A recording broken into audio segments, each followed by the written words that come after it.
ষষ্ঠ উপজেলা নির্বাচনের প্রথম ধাপের ভোট ৮ মে। প্রচারণার শেষ দিন আজ। শেষ মুহূর্তে ভোটারদের দ্বারে দ্বারে যাচ্ছেন প্রার্থীরা, দিচ্ছেন নানা প্রতিশ্রুতি। এদিকে সুষ্ঠু ভোট গ্রহণে সব ধরনের ব্যবস্থার কথা বলছে জেলা নির্বাচন কমিশন। ওয়ালটন ফ্রিজ কিনে অনেকের মতো আপনিও হয়ে যেতে পারেন মিলেনিয়াল। সেরা পণ্যের সেরা অফার। উপজেলা নির্বাচনের প্রচারণার সময় ফুরাতে ঘণ্টা কয়েক বাকি, তাই দম ফেলার ফুরসত নেই প্রার্থীদের।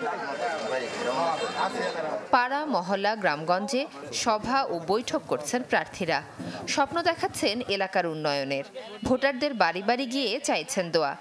উপজেলাবাসীর উন্নয়নে চান একবার সুযোগ।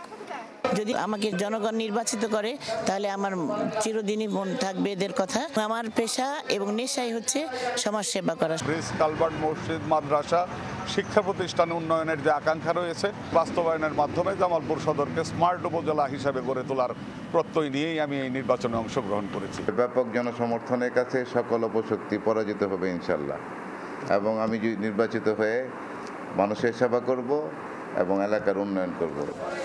সাধারণ ভোটাররা বলছেন, যেহেতু দলীয় প্রতীকে নির্বাচন হচ্ছে না, তাই তারা পছন্দের প্রার্থীকে জয়ী করতে চান উপজেলা নির্বাচনে। ভালো লোক হলে ভালো কাজ করব, ভালো লোকের বুদ্ধি মারতারিবে। যাদেরকে আমরা সবসময় ডাকলে পামু, কাছে পামু, আমরা সেই ধরনের একজন ক্যান্ডিডেট আমরা বাচ্চা নেব। যদি কোনো সন্ত্রাসী কর্মকাণ্ড না হয়, আমরা নির্বিঘ্নে যেন কেন্দ্রে যেতে পারি, আমরা নির্বিঘ্নে ভোট দিতে পারি। ষষ্ঠ উপজেলা নির্বাচনে প্রথম ধাপের ভোট হবে ইভিএমে। সুষ্ঠু ও নিরপেক্ষ নির্বাচন করতে সব প্রস্তুতির কথা জানান রিটার্নিং অফিসার।